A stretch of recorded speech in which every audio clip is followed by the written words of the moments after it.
No, please leave it on. Thank you.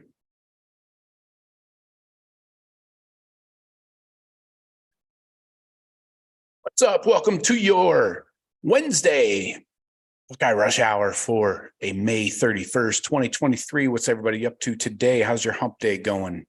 Hit me in the chat with your questions and comments. We're talking about the meetings and the media meetings and the coaches talking. They're saying stuff yesterday. Tuesday, they met with the media, the assistant coaches did, and they had a lot to say. Some had none to say. Some said a little, some said a lot, some revealed nothing. But so I'm going to run through some of the headlines from what I saw, some of the highlights and stuff, and we'll get into it. Hit me with any questions or comments you have. Any coaches that you thought, if you heard any of the interviews, sounded good, bad, didn't like what they said, or whatever. But so we've got most of the key starters are getting cleared right now for summer workouts and conditioning, so that's a good thing. So Buckeyes are on track to get the entire projected lineup back in time for training camp, so before August. That's awesome. So you got Emeka and Julian both cleared for team activities from after having their surgeries. Tommy and Steele are both back to full strength. So those are the key guys from the starting lineup. Travion was already activated. Devin is not back yet, but should be soon. So definitely by the start of fall camp, those are the big ones that stood out. So we'll start with Heartline. He really talked from a philosophical point of view, like what you want to see coming out of spring as you go into summer and fall. He said you want to know where you're going to be able to rely on guys, which guys, identify areas where things you need to improve on. You want to take note of the guys that you can count on in the fall, or at least you believe you can. You can continue to develop them through the summer, of course, and then identify individually and as a whole things they do well. What does the offense do well? Player specific, and then as a scheme, as an offense. So talking from more of the offensive coordinator point of view, of course, and the coaches want to start having an identity. What is this team's identity? You got to start forming that now, So as far as running backs go, Tony Alford talked about Evan Pryor. He's not quite cleared yet, but again, should be before fall camp. That'll be interesting to see how he adds to the mix. He should be back and ready to go by fall, no doubt. And Alford talked a bit about the depth and how veteran the room is, because everybody got snaps last year, right? So O-line, Justin Fry mostly talked about Josh Simmons and the fact they lost 3 NFL draft picks, well, kind of NFL draft picks, but coaches had to confidence in players, that everybody that was coming back, but they brought in Josh Simmons. He helps stabilize the offensive line. He checked all the boxes and adds depth of what they were looking at. He's got a really good skill set, and like we talked about before, Fry recruited him out of high school and was well aware of his skill set. After watching his tape last year, he's going to have a chance to come in and help the offensive line for sure. So whether that's starting, I don't know. Fry doesn't really, reveal much. He plays it close to the vest, but not surprising. Let me check the chat here. Billy, what's up, man? Good to see you, Billy. Noel seems like a great guy, Billy says. And I hope he's a great coach. I think so. I think a good coach learns from his mistakes and then improves, makes the necessary changes. I think a bad coach is somebody that stays stuck in a rut and with blinders on and just doesn't want to accept the fact that they screwed up. I think he's a good coach, and he's learning, willing to change and adjust, according to not just his players, but what happens on the field and in games. We'll get to Jim Knowles in one sec. As far as the QB race the QB battle goes. Buckeyes aren't revealing any plans, timeline, or anything like that. Devin Brown had the broken bone in his throwing hand late in spring.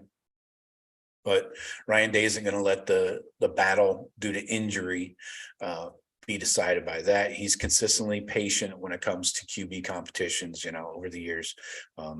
So they'll pick it back up in August when everybody's healthy. And again, quarterbacks coach Corey Dennis had no interest in revealing any information. So not surprising. Coach Mick, I want to talk about Coach Mick a little bit because it's not very often we get to talk to him, and he talked for quite a bit, had some awesome stories, and was very, I felt upfront and honest about what they're doing on his side. He controls all of the, player performance,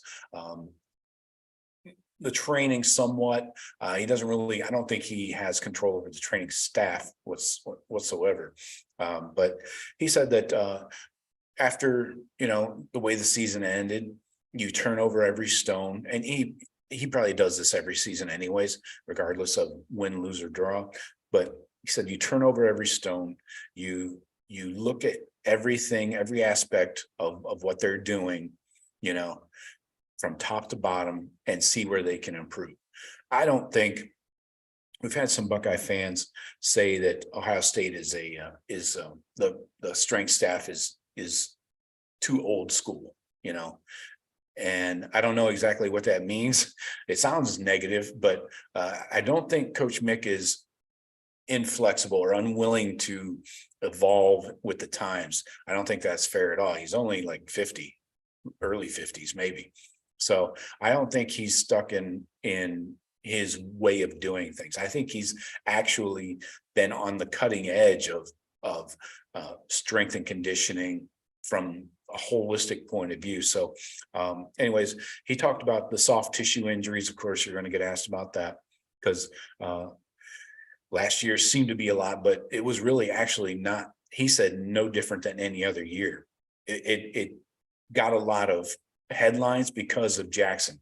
If it wasn't Jackson, the number one, the best receiver on the team going into the year, it might not have gotten so many headlines, but because it was Jackson, everybody talked about it all year long. But I would, if I were asking Coach Mick myself, what about corner and running back? What happened there? We were down some guys. So anyway, and the turf, he said, what research is real? Is it a real study or just people talking? Again, I don't know if the turf is a big problem.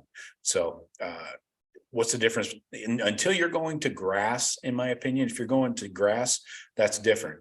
But just getting a different brand of turf, honestly, how many brands of turf are there, and how different are they really? Come on. So I'm kind of tired of some of the nitpicking at stuff that maybe doesn't need to be nitpicked at. So he talked about nutrition and guys, how they eat outside the facility, because they only eat a couple meals a day in the facility where they have the nutritionists, handling their meals and everything. So what they eat outside the facility really, has a lot of bearing on how their bodies develop and stuff. And then he talked about body development and how much your frame can hold. They do a DEXA scan, and it measures your, I believe, bone density and your muscle tone and things like that. It tells them a lot of what they need to know, like how much can your frame hold? What position do you play? That all these kind of, no, that doesn't come with the scan, but that's part of the information that they use, to determine, does this person need to add lean muscle, just weight in general? Where do they need to add it? All that. So they get them with the nutritionist to change their bodies accordingly, So he went into a lot of detail about what they do and how they do it. We heard about the Caden Curry.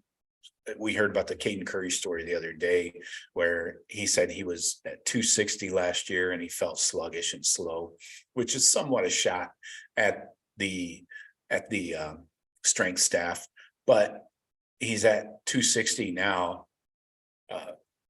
Coach Mick just said in this interview, and he was the fastest D lineman yesterday when they timed him. So I don't know. It doesn't sound too sluggish to me. Anyway, maybe the kid was just saying things, without thinking. He talked about the Ole Miss strength coach used to be an intern at Ohio State. His name's Nick Savage.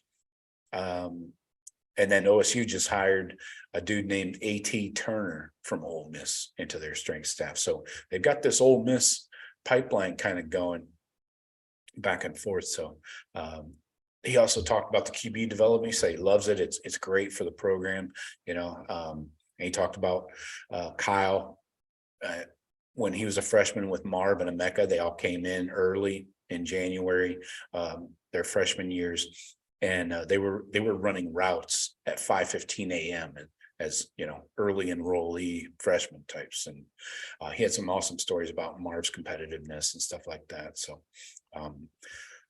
I thought it was pretty revealing, some of the stuff he had to say.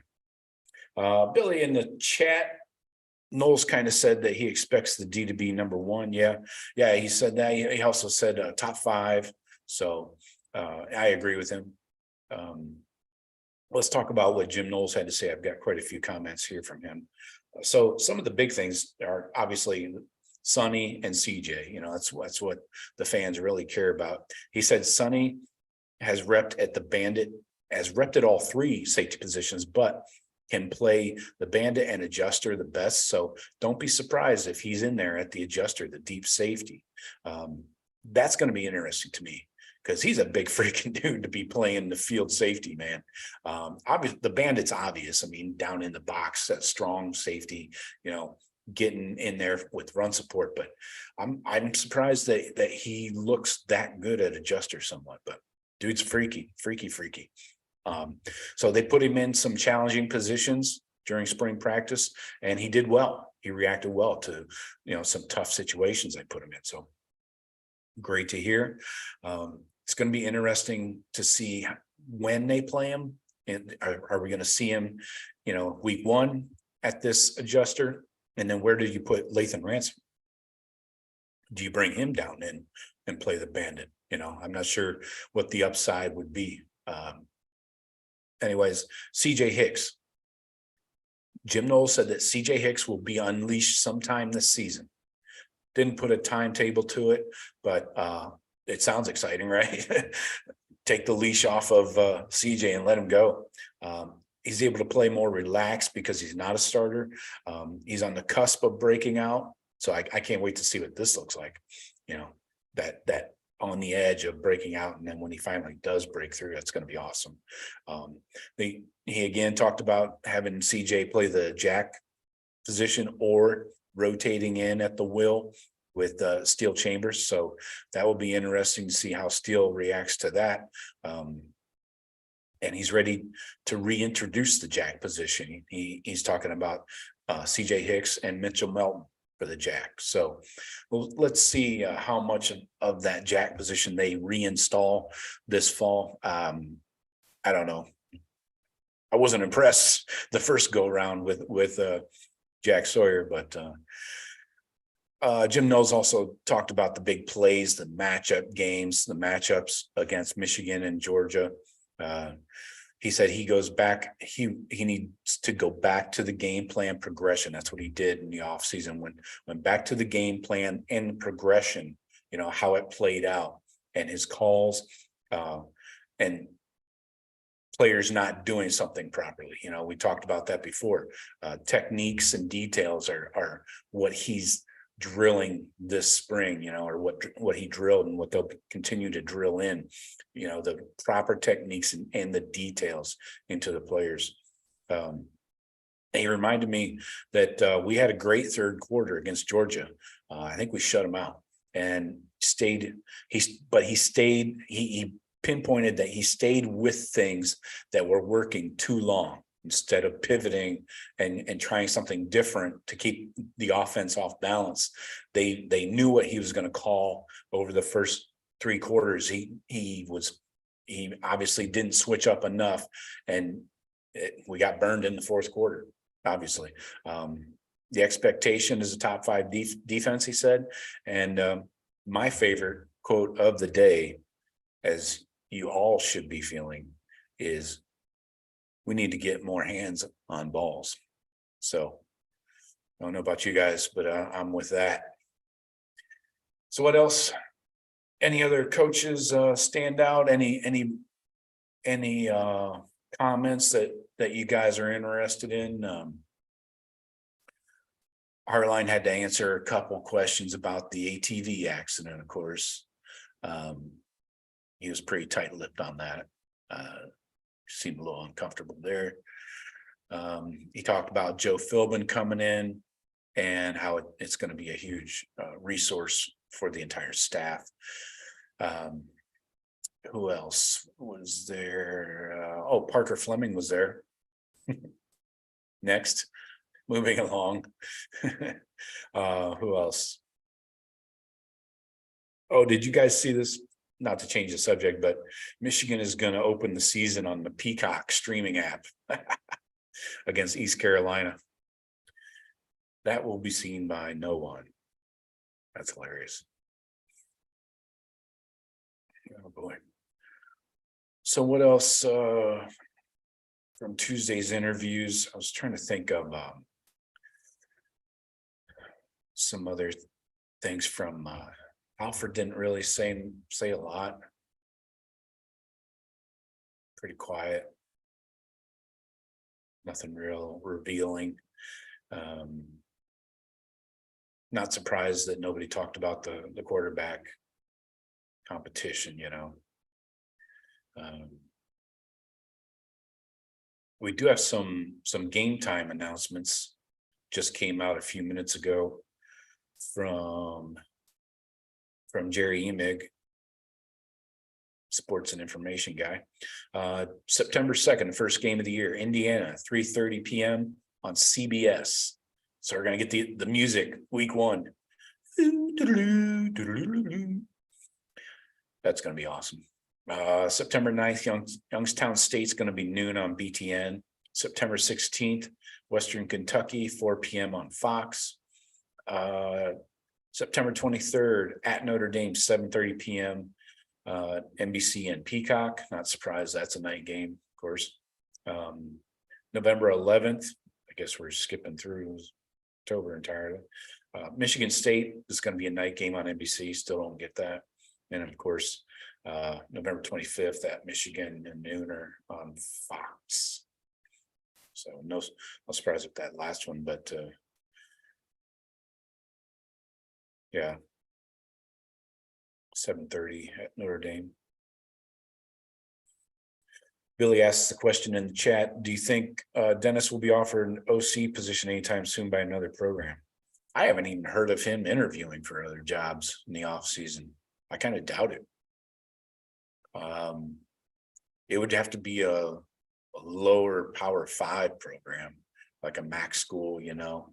But I'm not sure what kind of experience he has in completely offensive football. You know, OC job, you gotta like be well versed in all aspects of the offense. You know, I'm not sure he sees a lot of X's and O's. You know, he's technically the quarterback coach, so I don't think he's really digging into play calling much. Ryan Day, when he first started with the Buckeyes, was a quarterback coach, and he brought in some of his passing schemes, you know, the mesh routes and things like that. So no, I don't see Corey Dennis leaving. Got a young family there in Columbus, probably not big on leaving. He's got Herb and Shelley there in Columbus. So part of the time anyways, they live down by Sarasota most of the year, but sure they get back to Columbus. They got the house on Murfield and stuff. Definitely there this weekend for the Memorial Tournament. See if I can contact Herb and maybe he's having a party or something. That'd be sweet. I would be more concerned about Hartline, Justin Fry, just about anybody else on the staff other than Corey Dennis. I would say, especially on the offensive staff, I'd be more concerned about Hartline and Fry moving on. Keenan Bailey just got promoted. He's not going anywhere, so Dennis, I don't think Corey Dennis is going anywhere. But Hartline has obviously interviewed for jobs. Supposedly he interviewed for the Cincinnati head coaching job this past season, off season. I don't know if I believe that. I think it might have been just somebody, his agent leaked it just to get his name, get a raise, and he got the promotion that he wanted. So, agents do that for you. That's a good agent. Justin Fry, we know he's itching for promotions. He's probably just waiting out. Indiana's head coach, he's on thin ice, been on thin ice. So maybe when they finish under 500 this year, that dude gets fired, and Fry will probably get an interview. He's been an OC multiple places. Obviously a good O-line coach, but he seems to be striving for more of a head coaching job. He's still relatively young and stuff. So be nice to keep the whole staff together. I do get frustrated every offseason when somebody moves on, mostly it's been on the defensive side of the ball the last few years, but hopefully we can keep everybody together for another year. That'd be nice. I hate to see the players have to continuously deal with new coaches, new schemes, new way of doing things, all that, I can imagine it gets really difficult to deal with. What else? Not much else from yesterday. Taiwan Malone is fully focused on football. Larry Johnson talked about him a bit. We talked about Alford. Tony Alford said this is as deep as a room has ever been. Lorenzo Styles Jr. probably won't play a big role right away. We kind of knew that. Not a surprise there, but the Buckeyes like his potential. Jihad Carter is another safety to watch. Jim Knowles talked about Cam Martinez and Jihad. He said that Cam needs to he sometimes gets down on himself, like has confidence issues at times. So that's been something they're working on with him. But and Jihad Carter, he'll be in that nickel safety, the slot corner, whatever you want to call it, position. So him and Cam will be in there. Jihad's a little bigger though. I like him more in run support versus Cam. So that's what I see there. Billy says he'll be watching Tulsa and rooting for Wilson. Yeah, definitely. Who's Tulsa got? They got anybody good on their team? I have to go back and look at them.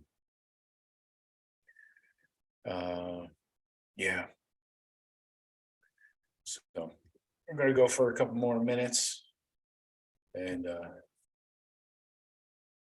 see what's going on. How'd you guys like the last episode of Buckeyes and Bikinis? Is that good for your summer? Warm you up?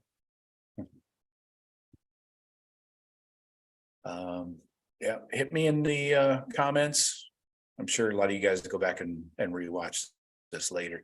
So not a lot of live viewers in here yet, but we appreciate Billy being here every day.